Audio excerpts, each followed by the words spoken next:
I'm a private investigator in Arizona. The rules are terrifying. The first rule: they hired me to find a missing woman in a town that doesn't show up on any map. I've been a private investigator for 16 years, but I've never seen anything like this. Roads that change direction, people who speak in riddles, and a sheriff who handed me a crumpled piece of paper with 5 rules written in blood red ink. If I break them, they said I won't just die. I'll vanish. Completely. No trace. No name. Not even a memory. This isn't just a case anymore. This is survival. I should have trusted my gut the second I rolled into Blackridge, Arizona. There was no welcome sign, no gas station, no indication that people live there. Just the endless dust of the Mojave brushing against the cracked asphalt, and a crooked wooden arch above the road that read welcome to Blackridge in faded, hand-painted letters. I had taken stranger jobs before, but this one felt wrong from the start. The client was a man named Gregory Marsh, wealthy, well-connected, and completely terrified. He said his daughter, Eliza, had gone missing 2 weeks ago after driving through Arizona on a solo photography trip. Her last known location, a gas station just outside Blackridge. Then her phone went dark. He wired me $10,000 up front. I couldn't say no.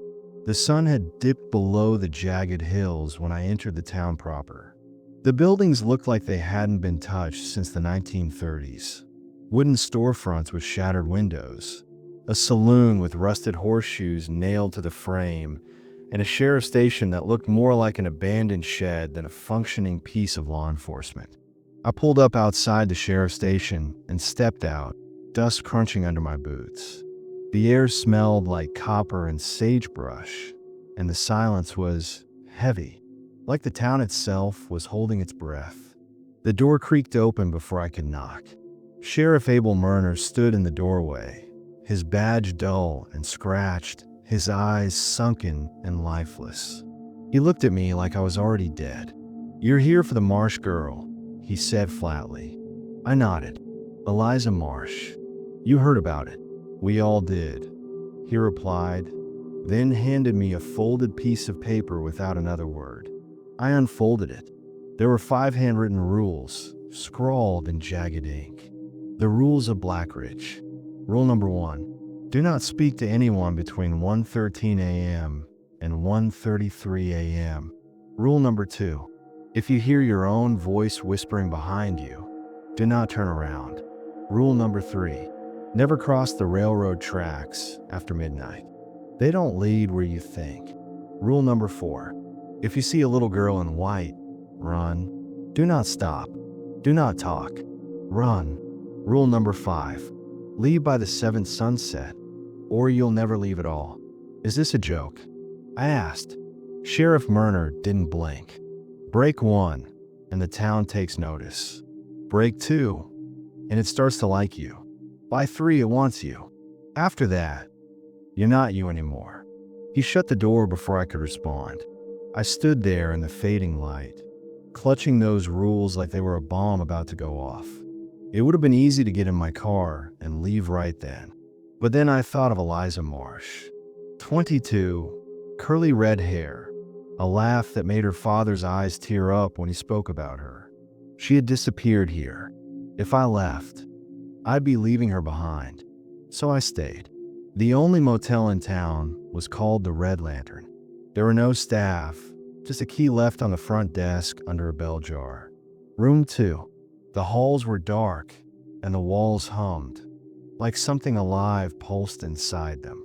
My room was freezing, even though the desert heat still pressed against the windows like an unwanted guest.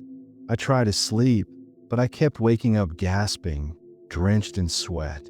Once, I swore I heard someone breathing beside my bed, but when I reached out, nothing was there.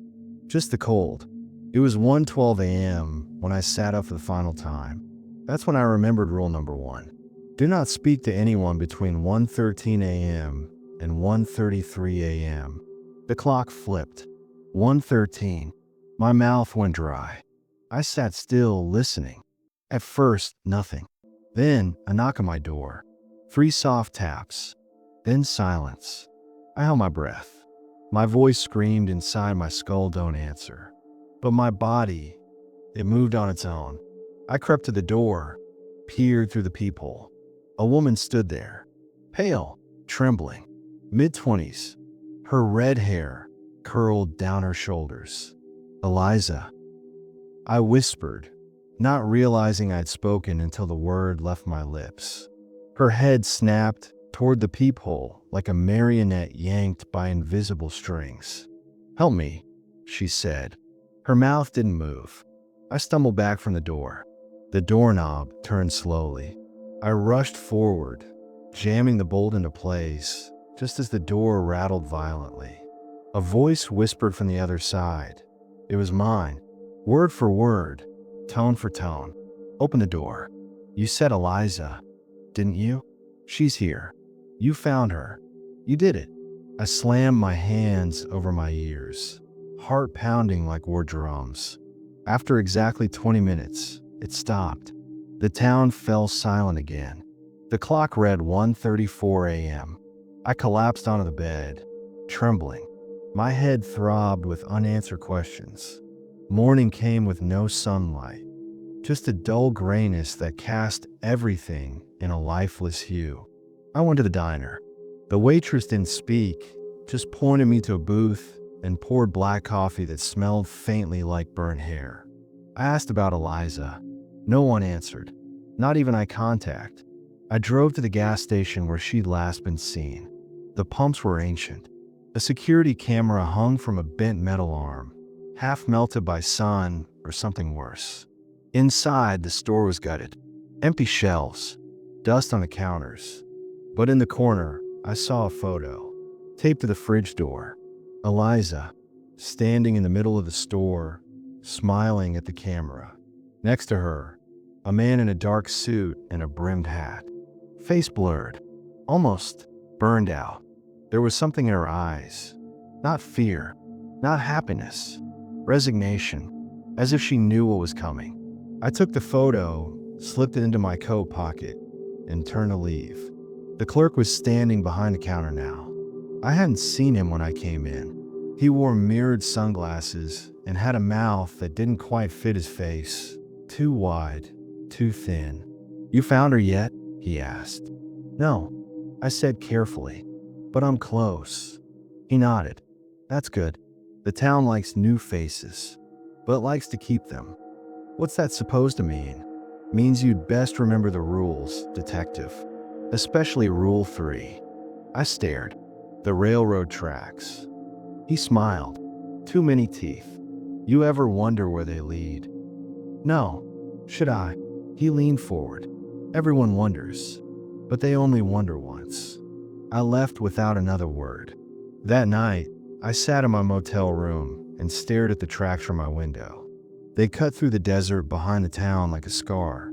Straight, endless, and entirely out of place.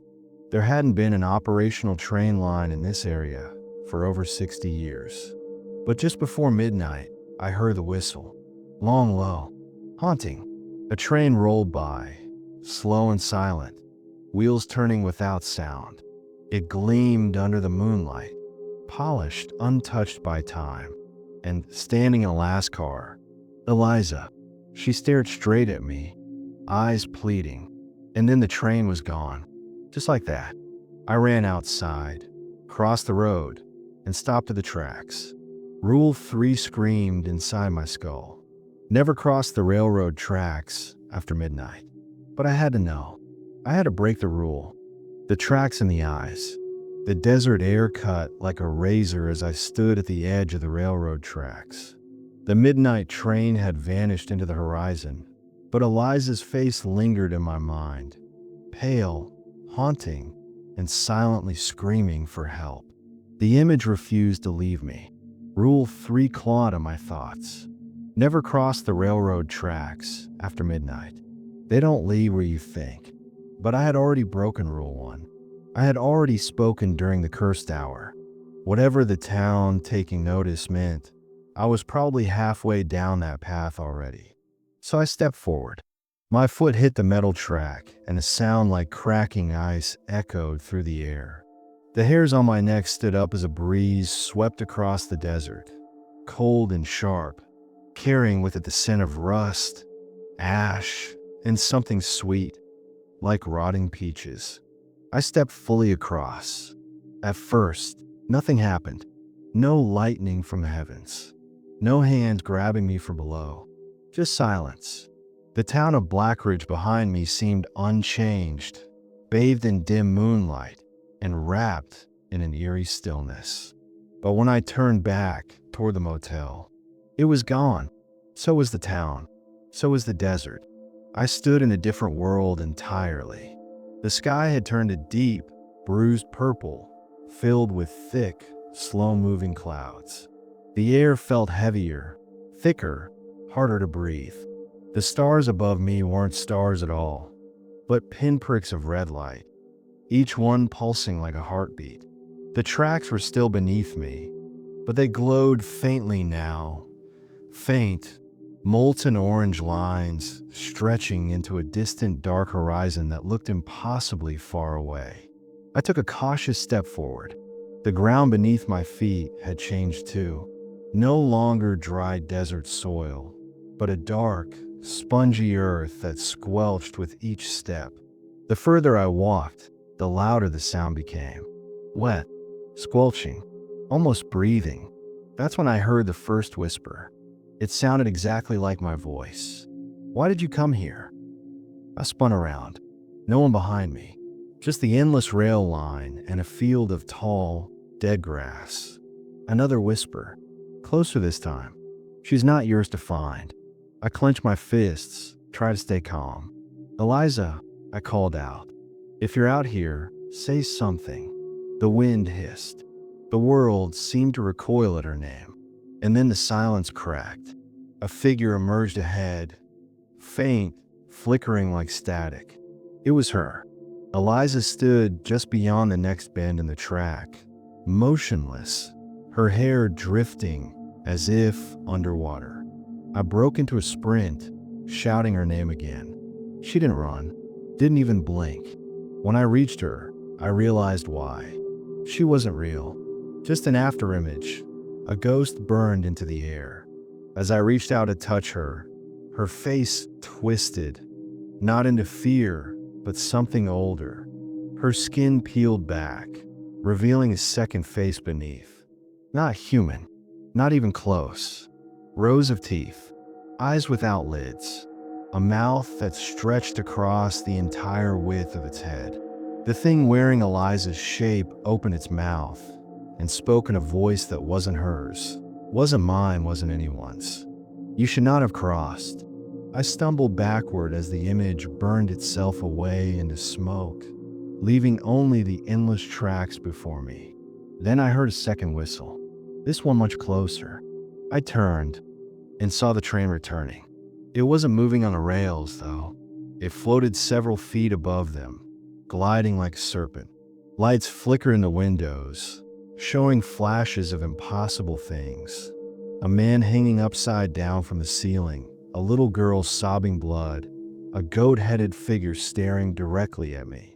The door of the final car slid open with a screech, and standing inside, motionless, was a woman. Not Eliza, someone older. She wore a black dress soaked in dried red, and her eyes were pure white. In her hand, she held a silver lantern that cast no shadow. Without a word, she pointed at me. The train lurched forward again, straight toward me. I ran, off the tracks, into the dead field. I didn't stop running until the train passed by with a roar like 1,000 screaming voices. The grass around me caught fire briefly, then died again, as if reality had briefly forgotten what it was supposed to be. When the silence returned, the tracks had vanished, and so had the woman. I was alone. I wandered in that place for what felt like hours, maybe days. Time bent there. The sky changed colors without warning. Trees grew backward.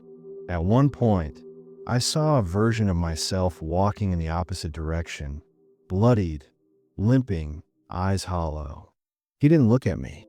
I didn't try to stop him. Eventually, the tracks reappeared in front of me, spiraling upward into the sky like a steel staircase to nowhere. I followed them, step by step, until the world began to melt around me. Blinding light exploded in my skull. My ears rang. Then, darkness, and I woke up. I sat bolt upright in my motel bed, drenched in sweat. The morning sun burned through the blinds like a branding iron. I was back, but the rules weren't done with me. There was something new waiting on the table. A sixth rule, scribbled in black ink on the back of the photograph I had taken from the gas station. Rule 6. If you return from the other side, don't bring anything back. Not even memories. Too late. I looked around the room. Nothing seemed different at first, until I noticed the mirror. There was a crack across the glass, thin and sharp. It hadn't been there before. And my reflection? It didn't blink when I did. Didn't breathe. Just stared. I needed help. I returned to the sheriff's office, clutching the photo in my hand like a lifeline. Murner sat behind his desk, sipping something thick and black from a chipped mug. He looked worse than before, paler, like the color was being drained from his flesh. I crossed the tracks, I said without preamble. Saw her, or something wearing her. He didn't look surprised, just tired. You broke Rule 3, he said. Most don't come back. I want answers. You won't like them. I don't care. He leaned back, exhaled slowly. Blackridge isn't a town. It's a filter, a sieve. Things fall through it. People, time, places that don't belong anywhere anymore. Eliza, she fell through, like many before her. I saw her, on the train. Then she's gone. No, I saw her. She knew I was there. Murner looked at me, long and cold. That wasn't her anymore. You think it was because it wanted you to believe. It'll keep wearing her until it finds someone else to take her place. He slid open a drawer and placed something on the desk. A revolver. Old, polished, one bullet inside. You'll need this, he said, next time you see her. I didn't take it. Not yet. Why me? I asked. Why am I still here? Because Blackridge isn't done with you. You broke the rules, but you're useful.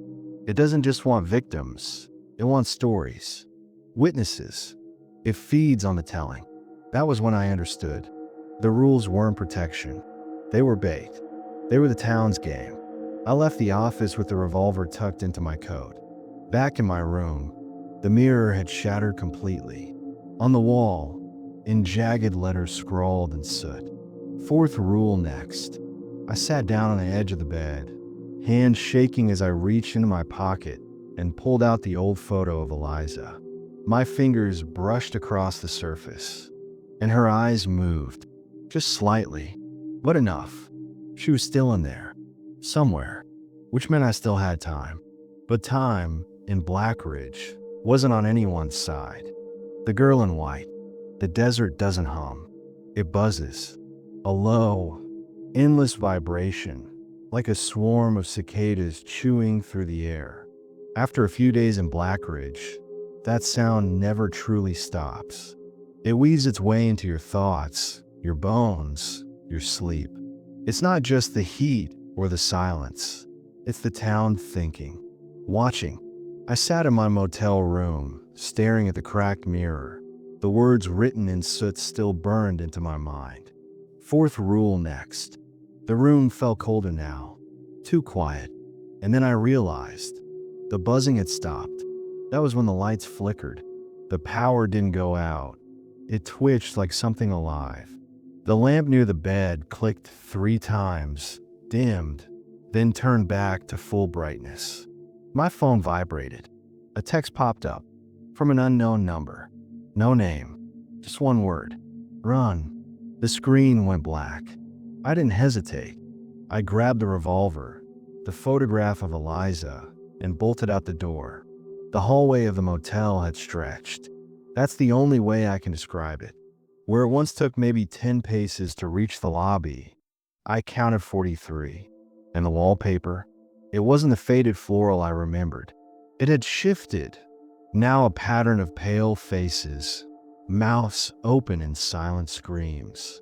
And, standing at the end of the hallway, a little girl, no taller than 4 feet, pale skin, long black hair hanging over her face, white dress, torn at the edges, barefoot, just like the 4th rule warned. If you see a little girl in white, run. Do not stop. Do not talk. Run. She didn't move, didn't speak. She just watched me. Even though her face was hidden, I could feel her eyes on mine. I turned on instinct and ran the other way, toward the fire exit. My footsteps echoed unnaturally loud. The hallway pulsed, warped, like it wasn't meant for someone running away.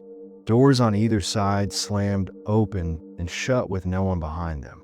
I saw shadows inside, things slithering, crawling, convulsing. Then I heard her. The little girl began to hum. It was soft at first, a broken, off-key lullaby that rose and fell like someone rocking in a chair. It echoed around corners, bent through walls. The humming was getting closer. I shoved open the fire exit, burst out into the blinding daylight, and ran straight into Sheriff Murner. He grabbed me by the shoulders, nearly toppling us both. "You saw her, didn't you?" he hissed. I nodded, out of breath. "She's chosen you," he muttered. "Once she looks at you, that's it. The game changes." She didn't say anything. She doesn't need to. She only speaks to the one she's keeping. Murner dragged me to his patrol car and shoved me into the passenger seat. As he started the engine, I caught a glimpse of the motel lobby through the side mirror. The little girl stood at the window, smiling now. We didn't speak much as we drove. The sheriff took us out of town, past the gas station, past the burned-down diner, out to where the desert met the foothills, to a place called Fletcher's Sink. It wasn't marked on any map. It was a sunken stretch of land, miles wide, circular, surrounded by wooden stakes wrapped in rusted wire. Murner parked the car and stepped out, motioning for me to follow. "There's something you need to see," he said, his voice tight. We walked down a narrow trail that wound between dead mesquite trees and jagged boulders. The silence was unnerving. Even the wind seemed to hold its breath. Then we reached the clearing, and I saw them. Dozens of wooden mannequins, lined up in rows like gravestones. Each one carved crudely, arms outstretched, their faces painted to resemble real people, some smiling, some screaming. I recognized one of them, Eliza. Her effigy stood in the front row. The resemblance was uncanny. Same freckled nose, same high cheekbones, same terrified expression. "She was the last," Murner said softly. "Before you. What the hell is this place? This is where the rules come from." He gestured around us. Each mannequin represents someone who broke them. Not all get statues, only the ones who survive.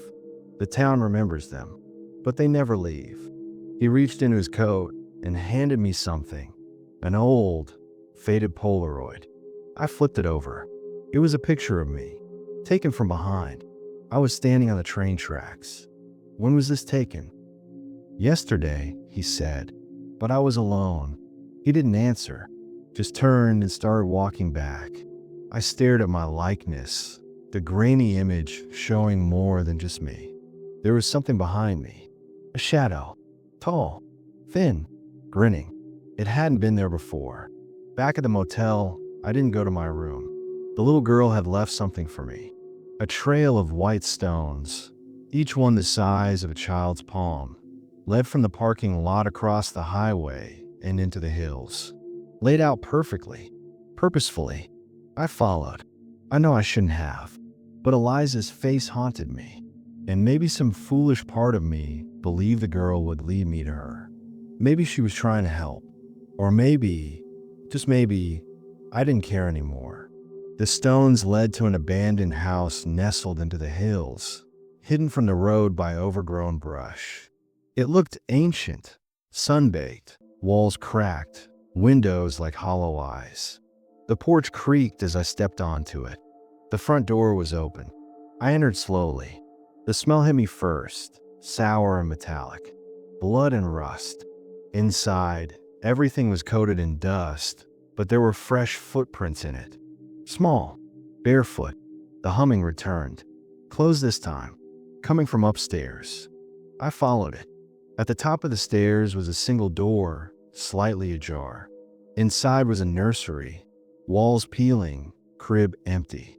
Dolls hung from the ceiling by strings, spinning slowly, their plastic eyes gouged out.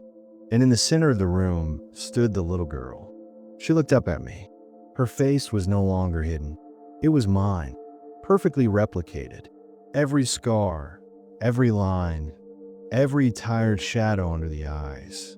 And she spoke in my voice. You didn't run fast enough. Then the walls began to bleed. Thick, black ooze dripped from the ceiling, pooling at my feet. The dolls twitched, mouths opening with a dry click. The crib rattled violently. I stumbled backward, heart hammering in my chest. She stepped toward me. I drew the revolver, aimed it, but I couldn't fire. She tilted her head, and I saw what was behind her, scrawled across the nursery wall in jagged letters. 5 rules bind the town. The 6th breaks them all. And then she was gone, just like that. The humming ceased. The nursery fell silent. The blood vanished like it had never been there. The room was empty again. Dust, broken furniture, a single doll hanging from the ceiling, spinning slowly. I dropped the revolver and stumbled out of the house. Back to the motel, back to the mirror.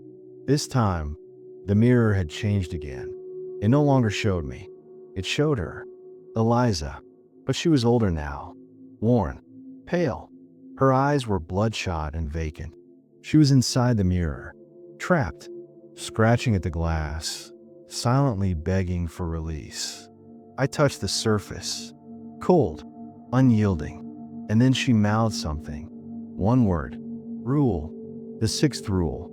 It wasn't written yet, because it wasn't finished, because I hadn't broken it, but I would.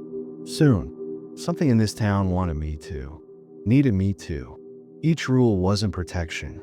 It was a ritual, a step, a sequence, and I was part of it now. No turning back.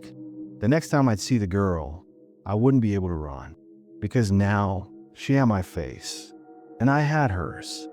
The music in the dust. You ever feel like you're being led into something?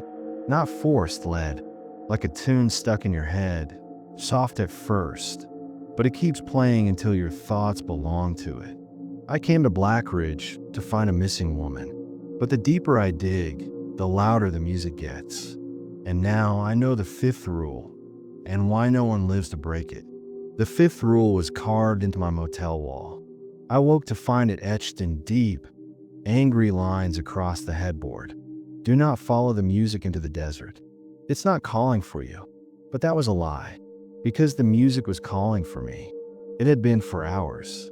It started as a low hum in my dreams, a melancholy lullaby played on some old, broken instrument, maybe a music box, maybe a violin with snapped strings. The kind of melody that made your heart ache, like it remembered something you didn't. And when I opened my eyes, it didn't stop. It played on, soft, gentle, coming from outside. I tried to ignore it, put a pillow over my head, hummed louder, even shoved cotton in my ears. But it crawled through me. It wasn't just sound, it was a feeling, warm and sad, like loss wearing a smile. And it was getting louder. I stepped outside into the cool desert night. The stars above Blackridge shone brighter than usual, too bright, like something behind them was watching. The music drifted in from the west, beyond the last row of houses. It floated on the wind, weaving between street lamps and power lines, leading toward the dunes. That's when I saw the others. Figures, dozens of them, walking in the same direction, slowly, silently. Locals, drifters, strangers. Their faces were slack, peaceful. Their eyes were closed, drawn. The desert was pulling them in. I turned back toward my motel, only to find it gone. Completely gone. Just flat desert behind me. No buildings, no town, no lights. And the music kept playing. The rules had stopped being warnings. They were instructions now. I didn't want to follow, but my feet moved anyway. Every step felt like walking into someone else's memory. I saw flashes. Eliza brushing her hair in the mirror. Sheriff Murner drinking alone in the station. A child digging holes in the dirt, humming that same cursed melody. It was like the town was feeding me its dreams, or its sins. After what felt like hours, I saw the source. A shack, barely standing, weather-beaten, crooked porch. One window boarded up, the other smeared with red handprints. The music was loud here, pouring from the cracks in the wood like smoke. I stepped inside. The room was empty, except for a single wooden chair. And in that chair sat the girl in white. Again, but she wasn't a girl now. She was older, taller, skin cracked and pale like desert clay. Her hair floated around her head as if underwater. And her eyes were black holes. No iris, no white, just void. She held something in her lap, a broken violin, and she was playing it without strings. The sound shouldn't have existed, but it did. "Sit," she said. Her voice was mine, and Eliza's, and the sheriff's, all at once. I wanted to run, scream, but my body betrayed me again. I sat on the floor in front of her like a child waiting for a bedtime story, and she leaned down to whisper. The music is a map. It leads to the place where time forgets, where the sixth rule is born. What is the sixth rule? I managed to croak. She smiled. Her teeth were made of glass. The sixth rule breaks the rest, but only when you accept that you've already broken it. Then the floor gave way. I fell, not metaphorically, literally. The shack's floor shattered like ice, and I dropped into blackness. Wind roared past my ears. I saw flickers of light, faces, rooms, burned buildings, old Polaroids, snippets of 100 lives. And then I hit the ground. Or maybe the ground hit me, because when I opened my eyes, I was in Blackridge again. But it was wrong. The sky was purple. The buildings shimmered like mirages. Everything was silent, eerily, impossibly silent. Not even the wind dared to blow. This wasn't a dream or a vision. This was the town beneath the town. I wanted the empty streets. Storefronts displayed mannequins posed in mid-scream. Every window reflected someone who wasn't me. Shadows moved opposite to my direction. I passed a mirror leaning against a broken telephone pole, and Eliza stared out from it. She looked scared. "Where are you?" I whispered. She pressed her palm to the glass. Behind her was the girl in white. Then the glass cracked. I ran, not because I thought it would help, but because I had to do something besides wait. The church was still standing, just like before, but older, burned, warped. I stepped inside.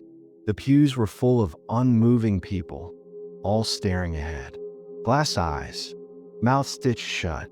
At the pulpit stood Sheriff Murner, but twisted, taller. His face had no features, just blank, stretched skin. He didn't speak, just raised his hand and pointed. Behind me. I turned and came face to face with myself. No, not a mirror. A perfect double. Same clothes, same scars, same tired eyes. He stepped forward. "You broke the fifth rule," he said in my voice. I had no choice. You always have a choice. That's what makes the rules matter. I tried to argue, but he lunged. We fought. Bare knuckle, no mercy. He moved like me, anticipated every move. But as the fight went on, something became clear. He was stronger, better, faster.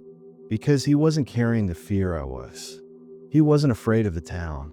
He belonged to it. As his hands closed around my throat, I saw them. Eliza's eyes, watching from the rafters, tears streaming. She wasn't just trapped. She was part of it, bound to this place. And if I died here, I'd be next. Then the music returned. It poured in from every direction, sour, shrill, furious. My double screamed and disintegrated into ash. The townspeople in the pews began to wail, black tar leaking from their mouths. The church burst into flames, and I ran through streets that folded into themselves, past shadows that whisper my name, toward the motel that was no longer mine. The girl waited at the front desk. Her eyes had returned, human again, sad, almost kind. "Rule 6, she said softly. "Would you like to hear it?" I nodded. She leaned forward. "If you survive the first 5, the town belongs to you." I shook my head. "I don't want this. I came to find her." "You did." She turned the motel mirror toward me, and Eliza stood behind me, breathing, alive, but changed. She walked out of the mirror like it was water, took my hand, and smiled, then whispered, "Welcome home." I woke up in a motel bed that wasn't mine, but the name on the registry was. And outside my window, Black Ridge looked normal again. Cars on the road, locals walking their dogs, Sheriff Murner tipping his hat from the diner booth, like nothing had ever happened. But I knew. The music still played, very faint, right under the heartbeat of the town. The final rule. I came to Black Ridge to find a missing woman. What I found was a town built on forgotten rules, and a truth so ancient it rewrites reality. I thought following the music was the last mistake I'd ever make. But now I know the real horror isn't in breaking the rules. It's in discovering who made them and why I was always meant to take their place. I didn't leave the motel for 3 days, not because I was scared that part had died somewhere beneath the church, but because something in me was changing. Time didn't work right in Black Ridge anymore. The clock hand spun backward. My coffee refilled itself. I'd fall asleep and dream of places I hadn't yet been, only to wake up and find mud on my shoes, dust in my pockets. The girl in white came every night. Not physically, I never saw her face again, but I'd hear the whisper of her violin, feel the throb of invisible strings tying me to this place. And Eliza never left my side, but she never spoke again either. She just smiled, as if we'd always lived here, as if she didn't remember being lost, or broken, or taken. She wasn't Eliza anymore. She was part of the town, and soon, so was I. The 6th rule echoed in my mind like scripture. If you survive the first 5, the town belongs to you. But what they didn't say is, it doesn't give you a choice. You inherit Black Ridge, whether you want or not. And once you do, it begins to feed off you. That's why the sheriff never aged. Why the motel clerk always looked half dead. Why every missing person becomes a shadow stitched into the landscape. We were never investigators, or tourists, or victims. We were candidates. And now, it was my turn to run the test. On the 4th night, a knock came at my door. A young man stood there, skinny, early 20s, trembling like a leaf.